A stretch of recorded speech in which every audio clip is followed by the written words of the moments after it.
Saeimas sēdes laikā, kurā tika izteikta uzticība veselības ministrei Baibai Rozentālei, deputātam Jurim Dobelim debašu laikā paspruka arī kāds skarbāks vārds raksturojot politiskos oponentus. Man vakar svētdienas dienā zvana saziņas līdzekļu pārstāvji un prasa, kā jūs rīt balsosiet. Es pasaku, Orlo, tu tur muti vienreiz, tu vispār nejēgies pēdējais. Es aizrādu par ētikas kodeksa pārkāpumu. Labi. To es viņam pateikšu vēlāk.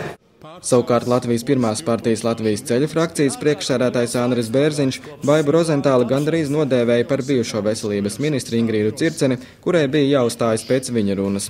Es kolēģi aicinu balsot par Ingrīdas, par Baibu Rozentāli kā par veselības ministri. Paldies!